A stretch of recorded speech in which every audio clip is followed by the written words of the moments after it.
سأصلیہ سقر، ان قریب میں اسے جہنم میں جھونکوں گا۔ وما ادراک ما سقر، تمہیں کیا سمجھ گئے جہنم کیا ہے؟ یہ جہنم کی آگ کیسی ہے؟ لا تبقی ولا تذر، نہ باقی رکھے اور نہ ہی چھوڑے۔ قرآن میں آتا ہے ثم لا يموت فیہا ولا یحیا، نہ وہاں کوئی زندوں میں ہوگا پھر نہ مردوں میں۔ سورہ فرقان میں آتا ہے آج ایک موت نہیں کئی موتیں مانگو۔ وہ کافر کہیں گے اللہ موت آ جائے جان ہی چھوڑ دے، لیکن موت نہیں آئے گی۔ اللہم اجرنا من النار، اللہم اجرنا من النار، اللہم اجرنا من النار، آمین۔ اللہم من احییتہ منا فاحیہ علی الاسلام ومن توفیتہ منا فتوفہ علی الایمان۔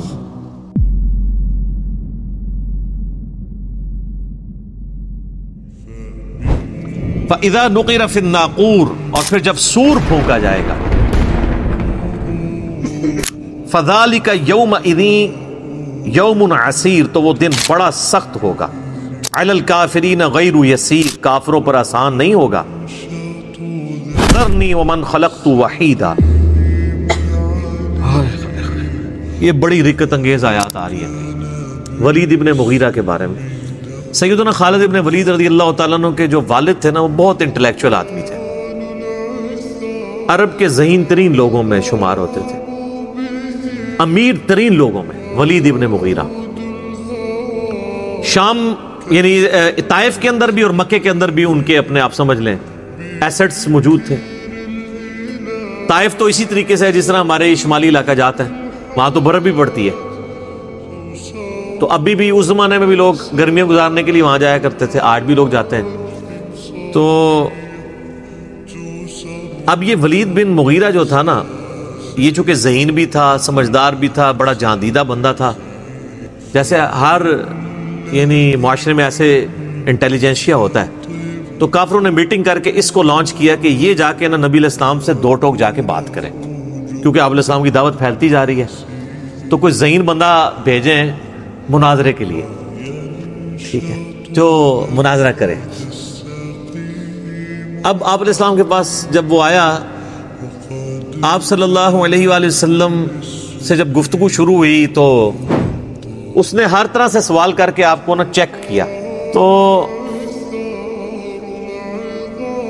اب وہ نبی علیہ السلام سے ڈسکشن کر رہا ہے، پھر واپس آتا ہے اپنے وہ دار الندوہ کے اندر جہاں پہ وہ بیٹھا کرتے تھے۔ اچھا یہ ساری چیزیں نا عمر سیریز کے اندر انہوں نے فلمائی ہیں جناب، ولید بن مغیرہ بھی دکھایا ہے، اور وہ جو میٹنگز کرتا ہے، جو مل کے آتا ہے، تو وہ بڑا اس کا چہرہ لٹکا ہوا ہوتا ہے، کیونکہ ذہین بندہ ہوتا ہے نا۔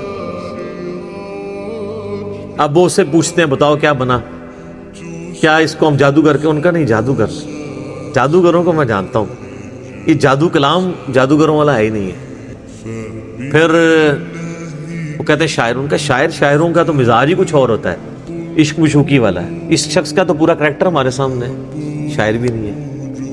کاہن، ان کا کاہن کہاں سے؟ ہمارے سامنے یہ پل بڑھ کے جوان ہوا ہے، اس کا کریکٹر ہمارے بالکل سامنے ہے، ایک ڈائنامک آدمی تھا، کبھی اس کا کائنوں کے ساتھ نہ کوئی دوستی رہی ہے، نہ کبھی اس کو کسی مجالس میں اس طرح کا شریک ہوتا تھا۔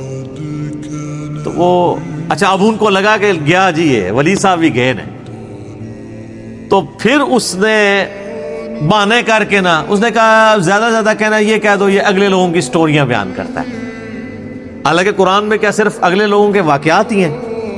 آنکھوں میں آنکھیں ڈال کے مشرکین عرب کے ساتھ گفتگو نہیں ہوئی ہے، مکی قرآن میں تو ہوئی ہوئی ہے۔ اور پھر ہاں یہ بھی کہہ سکتے ہو تم کہ ایک جادو پیچھے سے چلتا آ رہا ہے، بس اسی کی ایک کنٹینیوشن ہے، ایک بہانے کے طور پہ۔ اب اللہ تعالیٰ کو ولید ابن مغیرہ پہ سب سے زیادہ غصہ آیا، کیوں؟ کہ یار چلو باقی تو بونگے تھے، تیرے پاس تو ڈگری موجود تھی، تو نے علماء سو کا کردار کیوں ادا کیا؟ چلو جاہل آدمی تو جاہل ہوتا ہے، جب پڑھا لکھا بندہ اس طرح کی حرکت کرے تو اس پہ پھر غصہ زیادہ آتا ہے۔ اب یہاں سے اللہ تعالیٰ کا غصہ ولید ابن مغیرہ پہ شروع ہے، اور کس سخت الفاظ کے ساتھ ہے۔ ذرنی ومن خلقت وحیدا، اے نبی چھوڑ دیں اس کو جس کو ہم نے اکیلا پیدا کیا تھا، یعنی اکیلا پیدا ہوا تھا، لیکن اس کی آج یہ جرت سورۃ القلم میں آتا ہے نا اس کے بارے میں، اکیلا تھا اور اللہ نے اس کو اتنا نوازا. کیسے؟ وَجَعَلْتُ لَهُ مَالًا مَمْدُودًا, ہم نے اس کو مال کثیر دیا. وَبَنِينَ شُهُودًا, اور کتنے بیٹے دیے جو ہر وقت اس کی نظروں کے سامنے رہتے ہیں. قبائلی سسٹم میں بیٹوں کی بڑی اہمیت ہوتی تھی نا, جس کے جتنے 5 بیٹے تھے اس کے, تو وہ بڑا ایک سمجھا جاتا تھا کہ جناب بھی بڑی مضبوط بندہ ہے. اللہ فرماتا ہے اکیلا پیدا ہوا تھا, اتنا کمزور تھا, میں نے اسے اتنا مال دیا, عرب کا امیر ترین شخص یہ بن گیا. میں نے اس کی آنکھوں کے سامنے رہنے والے اس کو بڑے یعنی بیٹے دیے, 5 بیٹے. وَمَهَّدتُّ لَهُ تَمْهِيدًا, اور ہم نے اسے ہر طرح کا دنیا کا سامان عطا فرمایا تھا. ثُمَّ يَطْمَعُ أَنْ أَزِيدَ, پھر بھی وہ طمع رکھتا ہے کہ ہم اسے مزید دیں. دوسری طرف تو ظاہر ہے کہ وہ تو بخاری مسلم کی حدیث ہے, کسی کے پاس سونے کی 2 وادیاں ہونا تو وہ کہے گا میرے پاس تیسری آ جائے, اس کا پیٹ تو قبر کی مٹی بھرے گی. تو یہ تو انسان میں بلٹ ان ایک ہے. کلا, ہرگز نہیں, یہ وہی ہے نا, انہ کان لآیاتنا عنیدا, یہ ہماری آیات کا سخت دشمن ہے. سأرہقہ صعودا, میں ان قریب اسے مجبور کروں گا کہ یہ وہ کٹھن چڑھائی چڑھے, یعنی دوزخ کے اندر. آپ پتہ دوزخ میں چند عذابات یہ بھی ہیں کہ پہاڑ کے اوپر چڑھایا جائے گا. سخت گرمیوں میں سر سیڑھیاں چڑھنا مشکل ہو جاتی ہیں, اور اگر کسی کو یہ سزا دے دی جائے کہ سخت گرمیوں میں اس نے 2-3 کلومیٹر اونچا پہاڑ سر کرنا ہے, تو یہ کتنا بڑا عذاب ہے. ان قریب ہم اسے چڑھائی پہ چڑھائیں گے. انہ فکر وقدر, بے شک اس نے غور کیا اور ایک دماغ سے کوئی بات طے کر لی. فقتل کیف قدر, اس پہ پھٹکار ہو, اس نے کیسا دماغ لڑایا اپنا. ثم قتل کیف قدر, پھر اس پہ پھٹکار ہو اللہ کی طرف سے, یہ برباد ہو جائے, اس نے کیسی بری بات سوچی. یعنی اس کے دل نے بھی گواہی دے دی تھی کہ یہ پیغمبر ہے, پھر بھی اس نے جان بوجھ کے اپنی چودراہٹ قائم رکھنے کے لیے کیسے دماغ میں پلان تیار کیے. ثم نظر, پھر اس نے نظر اٹھا کے دیکھی. ثم عبس وبصر, اس کے بعد اس نے تیوری چڑھائی اور ترشرو ہوا. ثم ادبر واستکبر, پھر اس نے پیٹھ پھیری اور غرور کیا. یہ وہ اس کی ساری ایکٹنگ جو کچھ اس نے کی ہے نا اس مجلس کے اندر, یہ سب آپ کو پتہ ہی ہے نا. یہ نعت خوان بھی جو بڑے بڑے ہوتے ہیں نا, ان کو بھی آپ دیکھیں اسپیکر میں آ کے تھوڑی تھوڑی دیر بعد کر رہے ہوتے ہیں, کبھی کچھ نکال رہے ہوتے ہیں کہ اپنا تھوڑا روپ ڈالنے کے لیے.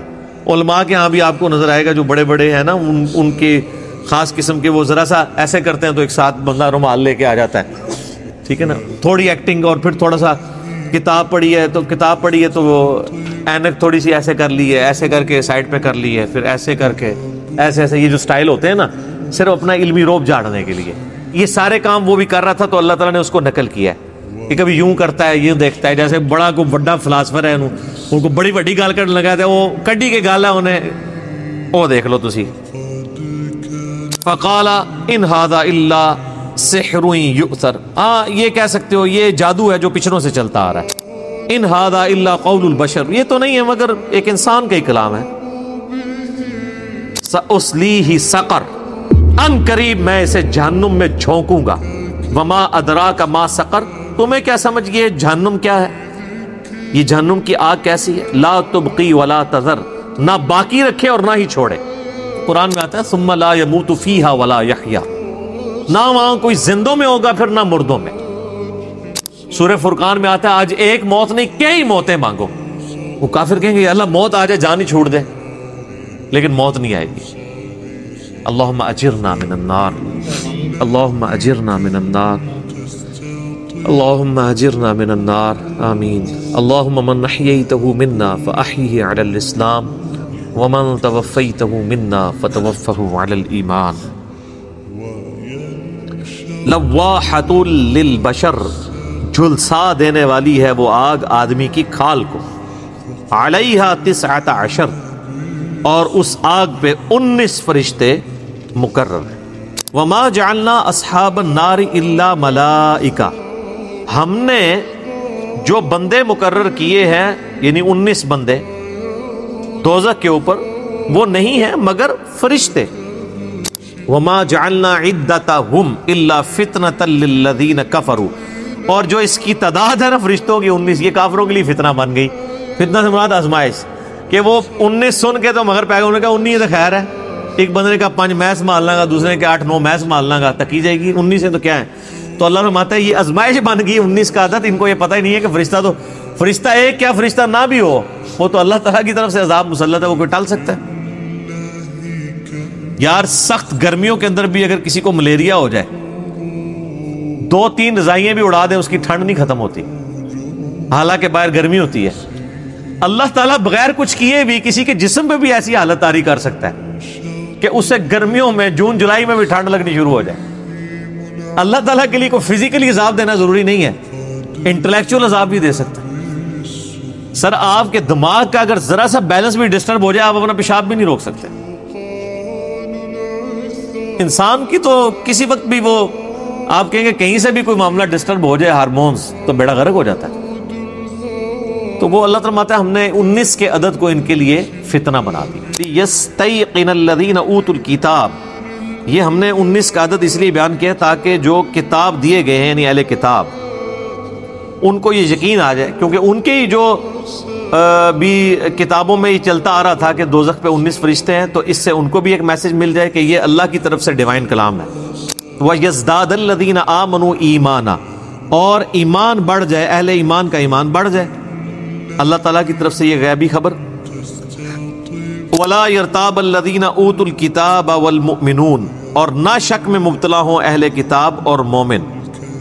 وَلِيَقُولَ الَّذِينَ فِي قُلُوبِهِم مَرَضٌ، اور دوسری طرف سائملٹینیس کنٹراسٹ یہ ہے کہ اس کا رزلٹ یہ نکلے کہ جن لوگوں کے دلوں میں مرض ہے، یعنی منافقین، یا وہ لوگ جو منافق ضروری نہیں ہے کہ وہ اسلام قبول، ایک بندہ ہے کہ جس کے دل نے گواہی دے دی کہ اسلام ہے اور اوپر سے وہ قبول نہیں کر رہا، اندر سے وہ سمجھ رہا ہے، وہ بھی ایک منافق کی شکل ہے. ان کے دل میں جو مرض ہے. والکافرون، اور جو کافر ہیں ان کو اس 19 کے عدد سے کیا ہوگا، وہ آگے سے وہی بونگی ماریں گے. ماذا اراد اللہ بہذا مثلا، اس مثال کو بیان کر کے اللہ نے کیا یہ نکالا ہے، وہ جو میں پہلے بھی کئی بار ڈسکس کر چکا ہوں. وہ کہتے تھے یہ قرآن میں مکھی کی اور مکڑی کی یہ مثالیں کیوں ہوئی ہیں، تو اب بھی وہ یہی کہیں گے یہ کیوں آیا ہے. تو اللہ تعالیٰ کہتا ہے کذالک یضل اللہ من یشاء، اللہ تعالیٰ اس سے جسے چاہتا ہے گمراہ کر دیتا ہے. گمراہ کسے کرتا ہے؟ جو بات ماننا نہیں چاہتا. ویہدی من یشاء، اور جسے چاہتا ہے ہدایت دیتا ہے. جو مان لے گا وہ ہدایت پہ آ جائے گا. وما یعلم جنود ربک الا ھو، اور تیرے رب کے لشکروں کو سوائے اس کے کوئی نہیں جانتا. اللہ کی کیا مخلوقات ہیں جناب. بخاری مسلم میں آتا ہے کہ فرشتوں کا بھی ایک قبلہ ہے، جس طرح ہمارا یہ خانہ کعبہ ہے، آسمانوں کے اوپر فرشتوں کا بھی ایک قبلہ ہے. کیا نام ہے اس کا؟ بیت المعمور. بخاری کے الفاظ ہیں کہ 70,000 فرشتے روزانہ اس کا طواف کرتے ہیں، اور جو ایک دفعہ طواف کرتے ہیں قیامت تک دوبارہ ان کی باری نہیں آتی. یہ فرشتوں کی پھر تعداد ذرا آپ گنے، کوئی امیجن کر سکتا ہے؟ ہر روز نئے 70,000 جو ایک بار کر دے گا پھر قیامت تک اس کی باری نہیں آنی. اتنے زیادہ فرشتے ہیں. اور یہ تو فرشتے ہیں. باقی مخلوقات پہ آپ میرا یوٹیوب پہ لیکچر دیکھ لیں، ہو از اللہ، اللہ کون ہے جدید سائنسی حقائق کی روشنی میں. تو زمین کی مخلوقات ہی نہیں کوئی سوچ سکتا کتنی زیادہ اللہ کے لشکر ہیں.